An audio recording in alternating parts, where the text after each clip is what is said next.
بسم اللہ الرحمن الرحیم وَإِذَا مَرِضْتُ فَهُوَ يَشْفِينِ۔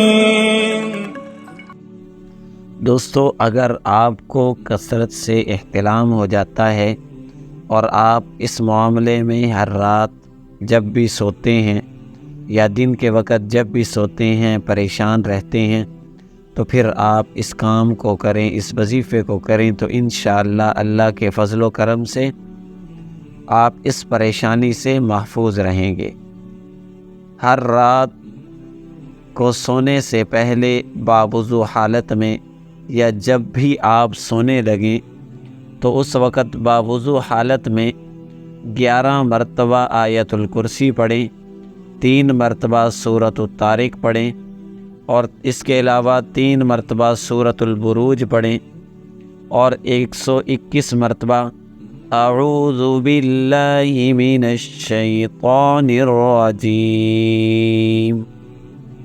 اس کو 121 مرتبہ پڑھ لیں اور اول آخر 11 مرتبہ درود شریف پڑھ لیں۔ کوئی سا بھی آپ درود شریف پڑھ سکتے ہیں، لیکن بہتر یہی ہے کہ آپ درود ابراہیمی کو پڑھیں۔